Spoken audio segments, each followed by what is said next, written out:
India has seen many legacy businesses shaping the nation's journey and building it to its present glory.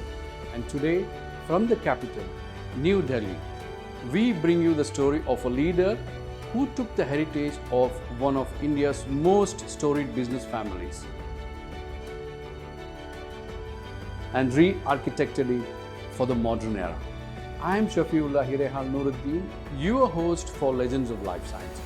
And it is our honor to meet Mr. Umesh Kumar Modi, the visionary behind UK Modi Group and Signutra.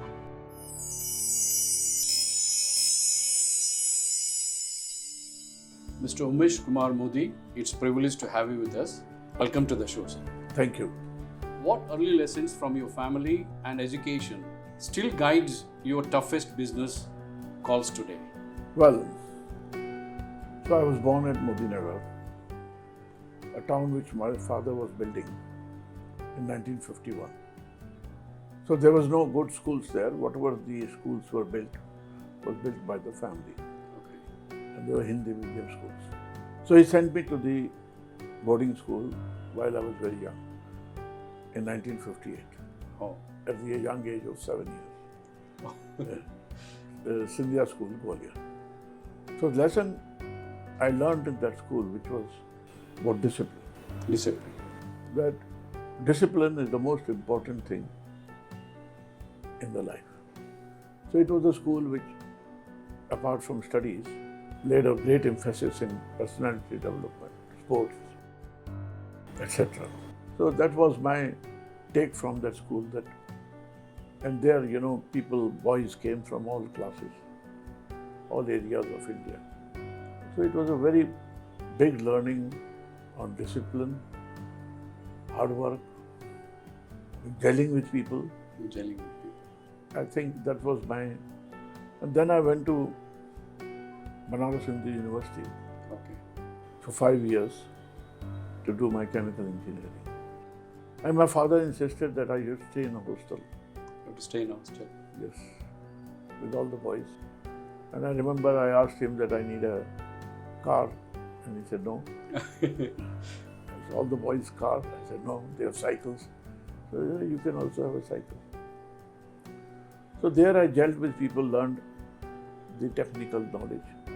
And so it was 5 years, and I had no problem to live in Banaras hostels because I came from the background which was much stricter, much more harsher at the boarding school. Okay. And my journey started for business in 1972 when I joined my business.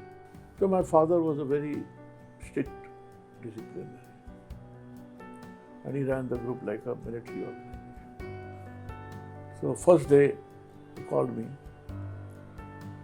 and he said, Umesh, I thought he's going to pat my back because I had done, with God's grace, excellent in my studies. But he said, if I say that in the sky there is not sun but moon, what would you say? So I kept quiet. And then he said, if I ask you to jump from 4th floor, what would you do? I again kept quiet. And then he called my uncle, who was 20 years younger to him, and later became chairman, Mr. Ken Modi. And he asked him, Ken, what about you? He said, Bhai Sahab, as far as I'm concerned, I've only done one thing. Working 40 years with you, whatever you say is right.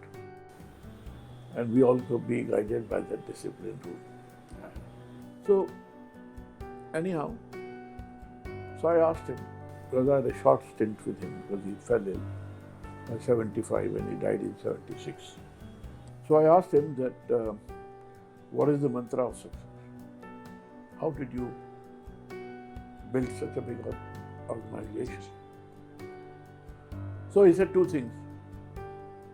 One is never delay a decision. Or 3 things. Even if you get 7 out of 10 right, then also you will succeed. So I have followed this till my life. I never delay a decision. If anybody asks me hardest of question, I always decide yes or no. I never let it go beyond. Second, he said that you have to decide very early on that do you want to build new businesses? Do you want to build your business? Then the mantra is that 50% of your job, you should, by 12 o'clock, you should finish day-to-day job. Every day. Afternoon should be kept for dreaming, thinking, Mindfulness. planning. If you waste all your day in day-to-day job, then what time you will dream? And then last was absolutely that, as he said in the old Arabic saying, Himmate marda madte khuda. Yeah. Right? Yes. So, if you have courage and you show courage, God will help you. So that shaped my thinking to a large extent. And then came the final when he was dying. So I went up to him, I was 25, and I was married, I had kids. I have nothing, I have no assets, no money. Okay, I'm part of the group. He said, wow, did I promise you anything? Oh. I said, no. He said, then? He said, I have no obligation towards you.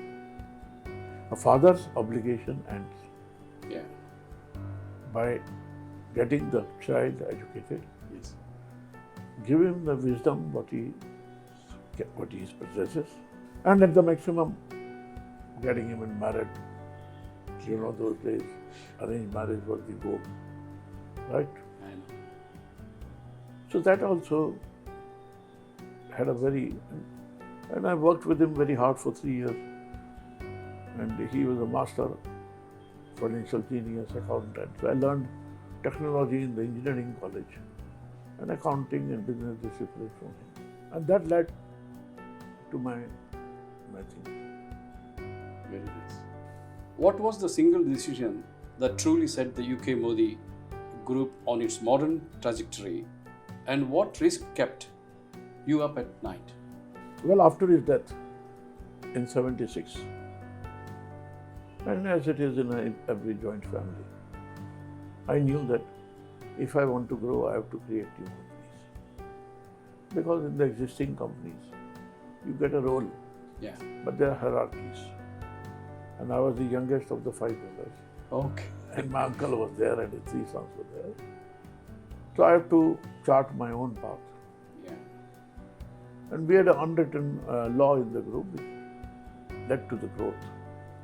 Maybe if you bring a project, if you build a project, get the bank financing, get the technical support, then the group will put the capital. So with that in mind, I was given in 72 the charge of a steel plant. So as soon as I came, my father handed over to me a mini steel works, large mini steel works. And but natural, I was looking for growth in that path. And then I found an opportunity and I built actually world's or India's first commercial sponge iron plant in Bihar. Bihar sponge iron. Very difficult project because from no factory had come up in Bihar. Tata's was the only one. And the government, but this was a joint sector project. And I was able to arrange funding from World Bank, German Development Bank. I could rope in Germans. And I built that factory, which was a very large factory, 135 crores at that time, $90 million. And hardly any money we put. There had no money. No group we put money. And I was the project manager and I completed it. The main thing, I got the support of the Germans. Germans? Because, number one, I was a straight shooter. I never minced words. Number two, I had no secrets, right? Open book. And number three, I could come up with technical solutions. Because of my technical background, which were appreciated by them, which they may have also overlooked. And it was successful. In 91, the devaluation came when India ran out of money. Yeah, that was a tough time. 7 rupee to a Deutschmark went up to 28. so all the World Bank financing. So that time I realized to change my life, to build the FMCG, FMCG. a brand building. And then the journey goes on. I built a pharmaceutical company. And I could rope in many foreign players. And so the main thing was, with God's grace, because I was short of capital, I had no problem of capital because the foreign partners I brought in, they all funded me. Part they all trusted me, and part because they saw the future. And the journey went on. And saw your courage as well. Yeah. Very nice. Why did you choose JVs and global collaborations as a core engine? And what are your top 3 filters for picking a partners? You see, you have to choose very early which area you want to play. So there are 2 areas. Either you go mass, where you sell on price. Right? Price factor. You say to the consumer, doctor, or whatever, I have this product, and multinationals have a product, my product is 20% cheaper, and therefore please buy me out. That's one step. That's one step. Which majority of the Indian companies do. All the large ones also. I wanted to build a niche business because number one, I had no capital. And therefore I wanted to, my formula was that whatever the foreign companies, leading companies' product will be that in market, I will sell it at a premium over that. Now once you decide that, then it's a very tough call. Because your product has to be better than them. Yeah, absolutely. Now you need an R&D lab, you need more technology, you need a... So that's where the foreigners come. So when I told them that I will sell them as a higher than the leading company, many of them left. They left. But many of them joined me. And they said, you are the unique one in India because whomsoever we talk to are only interested to sell the product on discount. Yeah. So when they sell on discount, it's a transactional sale. Yeah, it's a transaction. But when you sell it on premium, it's a strategic sale. Yeah. Where you have to convince the consumer or doctor about the science behind it, and that you need the foreign companies. And our filter is commitment. Yeah. You may be an excellent company, but if you are not committed to the core, India is a country which you cannot flirt with. You'll fail. Yeah. You have to get married. Yes. So, unless and until you are able to commit your resources, your money, your talent, your knowledge, success will elude you. Yeah, absolutely. So, I look for those companies which are prepared, whether they are small companies or big companies. If they are ready to commit, then we go ahead. Tell us about a time you rejected a copy-paste global formula and localized it. What changed and what result did you see? When you want to launch, work with multinationals, but natural multinationals want their formulas to be sold. Yeah. But you have to Indianize it, right? You have to Indianize it from many angles. And that needs the flexibility on their part. So there are 2 kinds of partners. One kind of partners are where you use their brand and you use their money. You have to then sell what they want you to sell. Second is where you do the technology, like I did in the case of nutrition with DuPont. It's my brand, it's my product. So there you use the technology, you use the know-how, but then you are at the lead. Yeah. To decide. To rule the market. In one sentence, what is Signutra's founding thesis and what proof point made you double down? The founding thesis from day one was that I want to compete. There were 5 big players in the clinical nutrition market. Okay.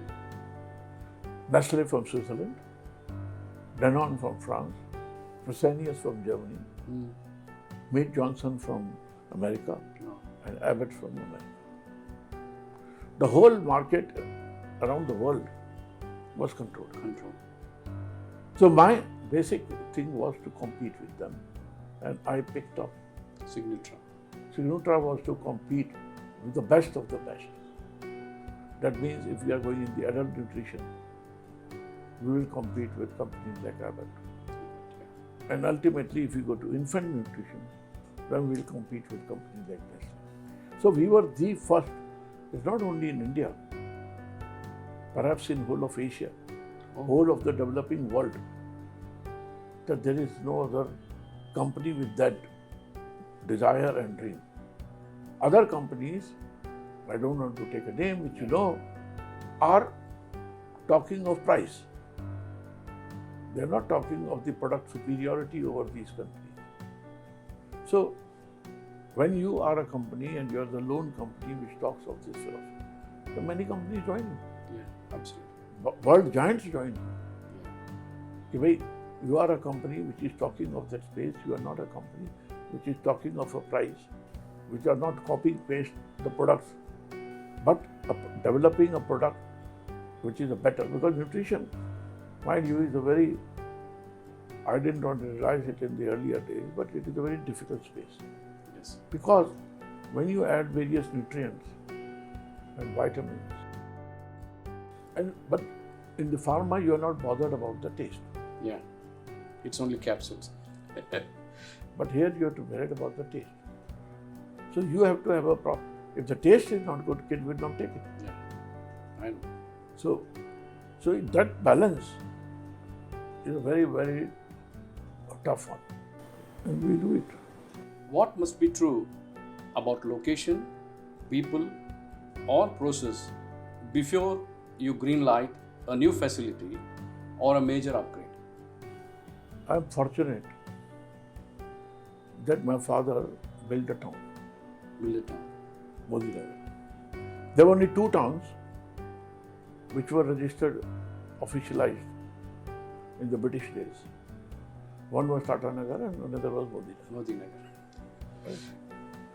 With the process of time, with the family's interest changed, this town, which has 250,000 people and is 40 kilometers from Delhi,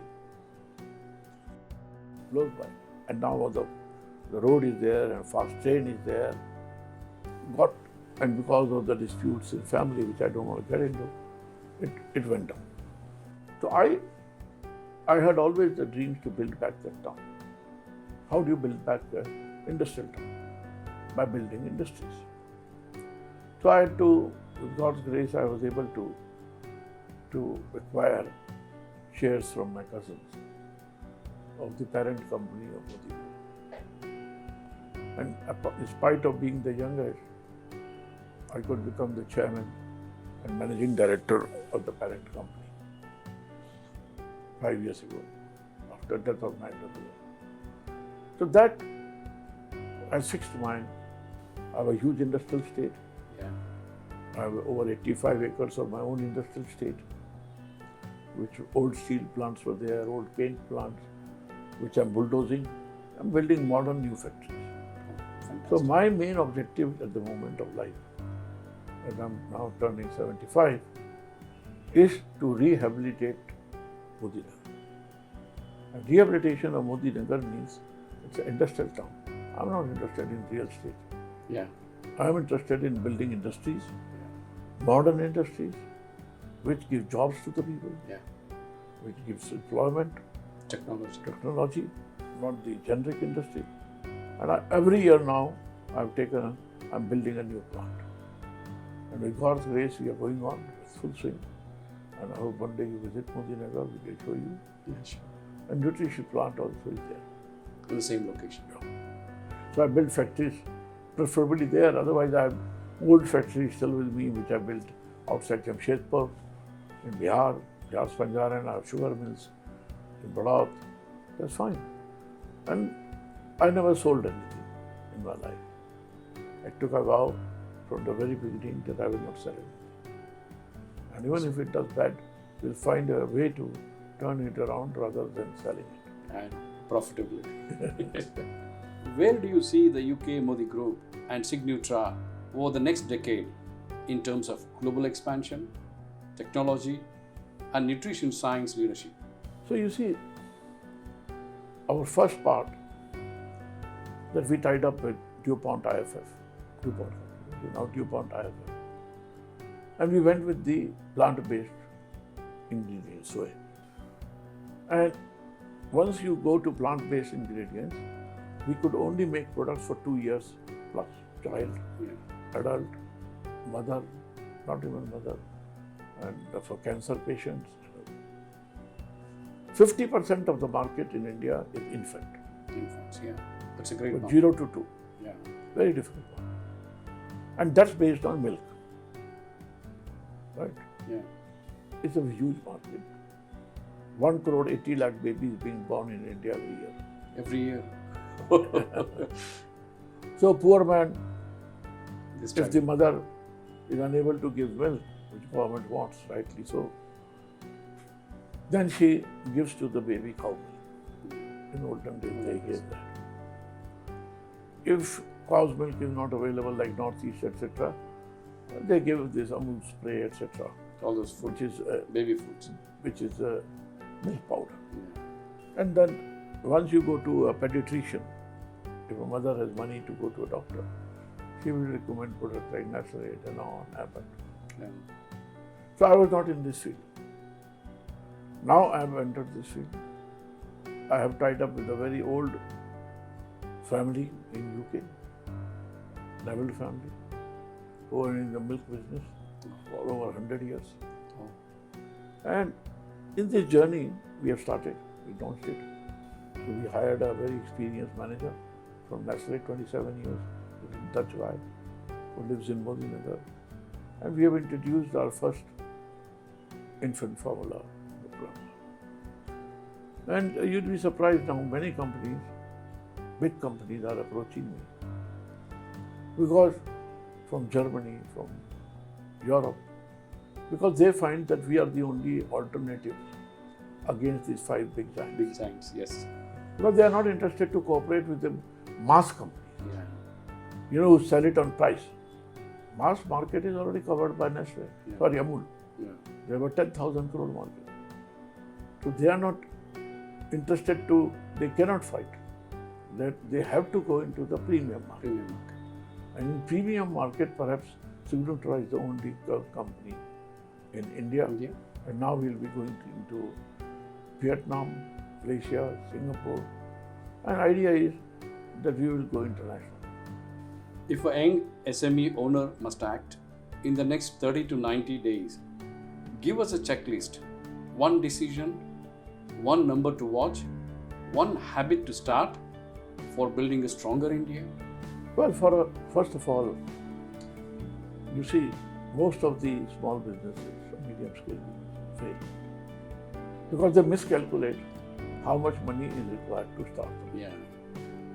Budgets, they don't do budgets. No, they do, but there is a very old book by Harold Robbins, Carpenter, where a guy, Nevada Smith, goes to the bank and he says, I need $1 million. The banker says, no, I think you need $2 million. No, sir, I only need 1. He said, take now 2. When you will come later after finishing that 1, I will not be able to. So whatever you think is the requirement of the capital, you have to, in my opinion, at least multiply it by 2. If you won't have that buffer, the chances of failure is very high. I meet so many people who run out of money in the middle. Yeah. They had a good idea, and then they look for funders, but they can't find funding, and then so you have to keep arrangement. It's a very tough call, but the Government of India is now helping very much. So this is capital is the main thing. Every good idea gets, so many technocrats fail. Yeah. Because of they only thought about the plant cost, they never calculated working capital, they did not calculate the losses which you make in the beginning, and then the money ran out, and they had to close down everything. So proper planning, Yeah, funding. funding is very nice. Now we'll move on to wellness rapid round. Good. It's a very interesting. You will enjoy this I session. hope so.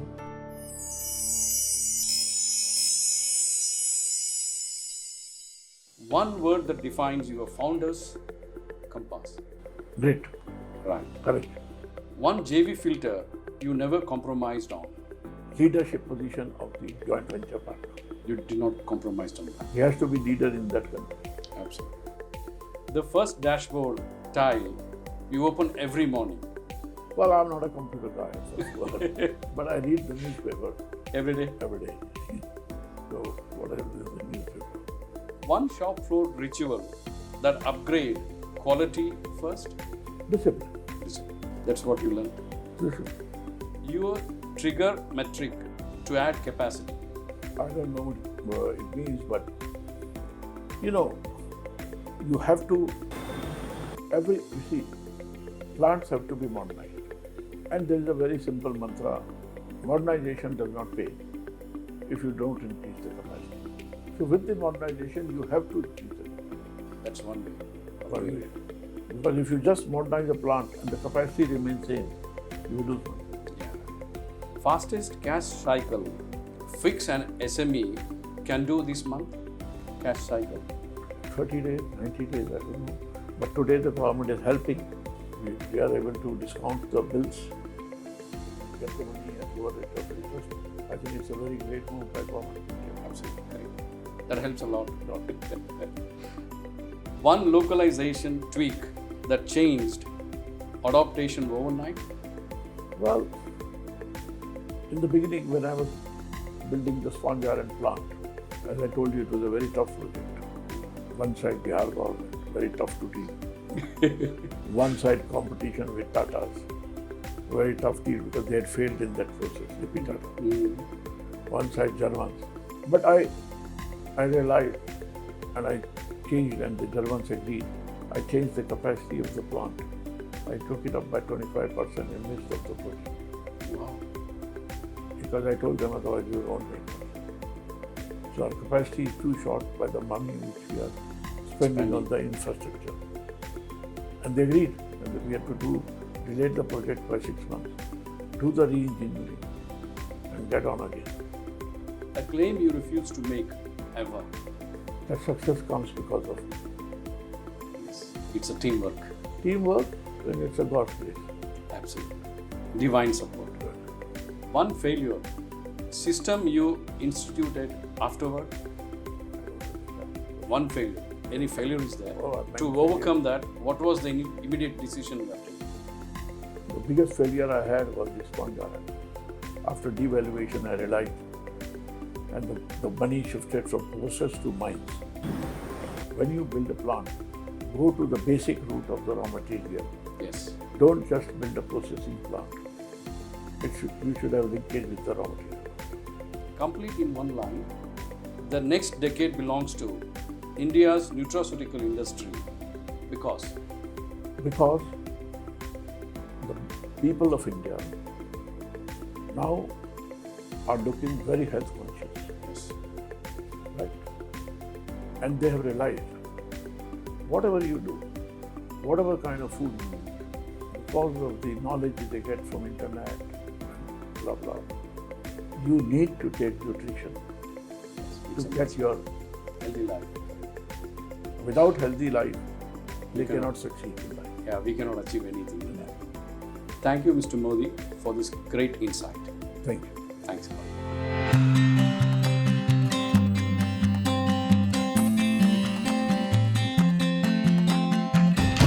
From Modi Nagar sugar mills to international nutrition launches, Umesh Kumar Modi's journey is proof that inheritance is not destiny, it is a starting point. And it's stories like this that remind us why India's builders are not just catching up, but leading the world into future of health, nutrition, and enterprise. Join us again as we celebrate more visionaries and pathbreakers right here on Legends of Life Sciences. Thank you for watching. See you soon.